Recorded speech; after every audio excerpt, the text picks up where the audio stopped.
السلام علیکم ورحمۃ اللہ وبرکاتہ۔ ناظرین اکرام، ہم میراث کیلکولیشن کے 5ویں پارٹ میں ایک عجیب قسم کا مسئلہ حل کرنے جا رہے ہیں۔ اس پر دھیان دینے کی ضرورت ہے۔ ایک آدمی ہے، اس کے ٹوٹل 4 بیٹے ہیں۔ ایک بیٹا پہلے مر چکا ہے اور 3 بیٹے اس کے موت کے وقت زندہ ہیں۔ اور ہم نے اس سے پہلے اس بات کا ذکر کیا کہ جب میراث کی تقسیم ہوگی تو اس بات کا دھیان دیا جائے گا کہ مرنے والے کے موت کے وقت کون کون زندہ تھا۔ اس سے پہلے جو مر چکا ہے وہ میراث میں حقدار نہیں ہو سکتا۔ تو مثال کے طور پر 4 بیٹے ہیں، ایک پہلے مر چکا، اب 3 بیٹے زندہ ہیں، ایک بیٹی زندہ ہے، اور ایک بیٹا جو انتقال کر گیا ہے اس کا ایک بیٹا بھی زندہ ہے جو پوتے کی شکل میں ہے، ایک بیوی ہے اور والد ہیں۔ اب یہاں مال کیسے تقسیم کیا جائے گا؟ تو اب یہاں پر ہم دیکھیں گے کہ اولاد کی موجودگی میں بیوی کو 1/8، اولاد کی موجودگی میں والد کو 1/6 مال دیا جائے گا، اور بیٹا اور بیٹی مل کر کے دونوں عصبہ ہو جائیں گے، اور یہاں پوتا میراث میں بے دخل اور محروم ہو جائے گا۔ اب یہاں ایک چیز سمجھنے کی ہے کہ اگر ایک انسان کے 4 بیٹے تھے، ایک پہلے مر گیا، اب یہ 3 بیٹوں کی موجودگی میں پوتا تو محروم ہو جا رہا ہے، اب اس کا کیا بنے گا؟ تو ایسی صورت میں اس مسئلے کو سمجھنے کی ضرورت ہے۔ ایسی صورت مسئلے کو سمجھیں کہ اگر کوئی انسان ہے، وہ بوڑھا ہے، اس کے 3 بیٹے ہیں، ایک بیٹے کا انتقال ہو گیا، اس کی اولاد ہے، تو اگر وہ آدمی بیمار پڑ جائے تو کوئی پوتے کو جا کر کے یہ نہیں کہے گا کہ تم اپنے دادا کا علاج کیوں نہیں کرواتے ہو، خیال کیوں نہیں کرتے ہو، بلکہ لوگ بیٹا سے سوال کریں گے۔ یہاں ذمہ داری بیٹے کی ہے، پوتے کی نہیں ہے، لہذا یہاں میراث میں بیٹا حقدار ہوگا، پوتا نہیں ہوگا۔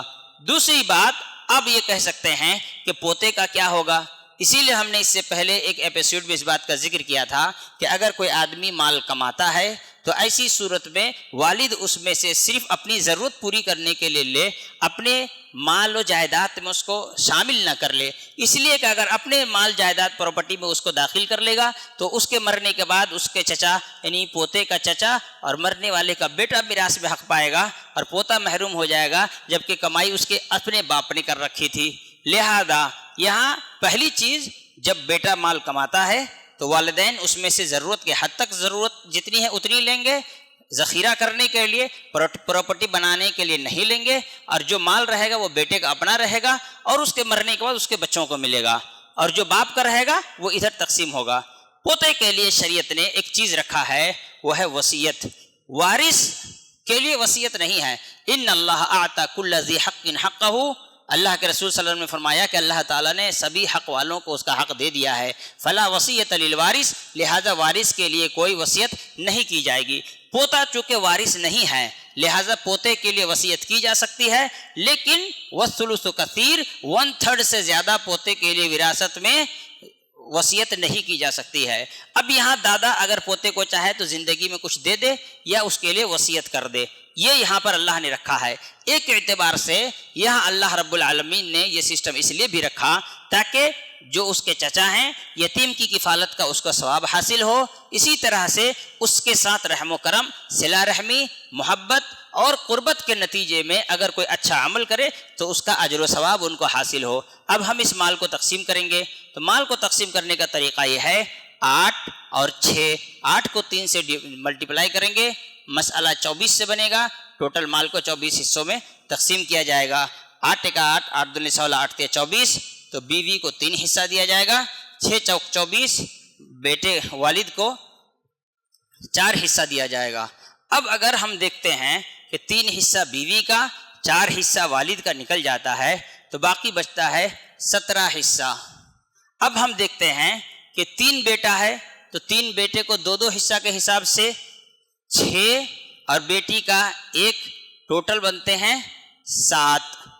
اب 17 کو ہم 7 حصوں میں ڈیوائڈ نہیں کر سکتے، تو ایسی صورت میں 24 کو 7 سے، 17 کو 7 سے، 3 کو 7 سے اور 4 کو 7 سے ملٹیپل کر دیا جائے گا، اور اس اعتبار سے دیکھا جائے گا تو 7 × 21، 7 × 4 = 28، اور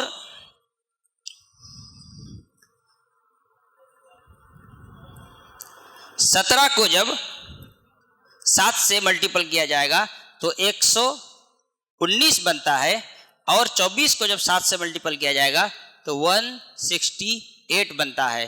اب ایسی صورت میں 168 سے 28 حصہ والد کو، 21 حصہ بیوی کو دے دیا جائے گا۔ اب جو بچ جائے گا اس میں سے 17 حصہ کر کے بیٹی کو 17 حصہ، اور ہر بیٹے کو 17 دوری 34 حصے دیے جائیں گے۔ 34 حصہ ہر بیٹوں کو 34 حصے دیے جائیں گے۔ اور اس اعتبار سے لڑکی کا حصہ یہاں پر لڑکے کے مقابلے میں آدھا ہو جاتا ہے، کیونکہ یہاں قربت میں تو دونوں برابر ہیں، لیکن اللہ رب العالمین نے فرمایا کہ مرد کی ذمہ داری عورتوں کے مقابلے میں زیادہ ہے۔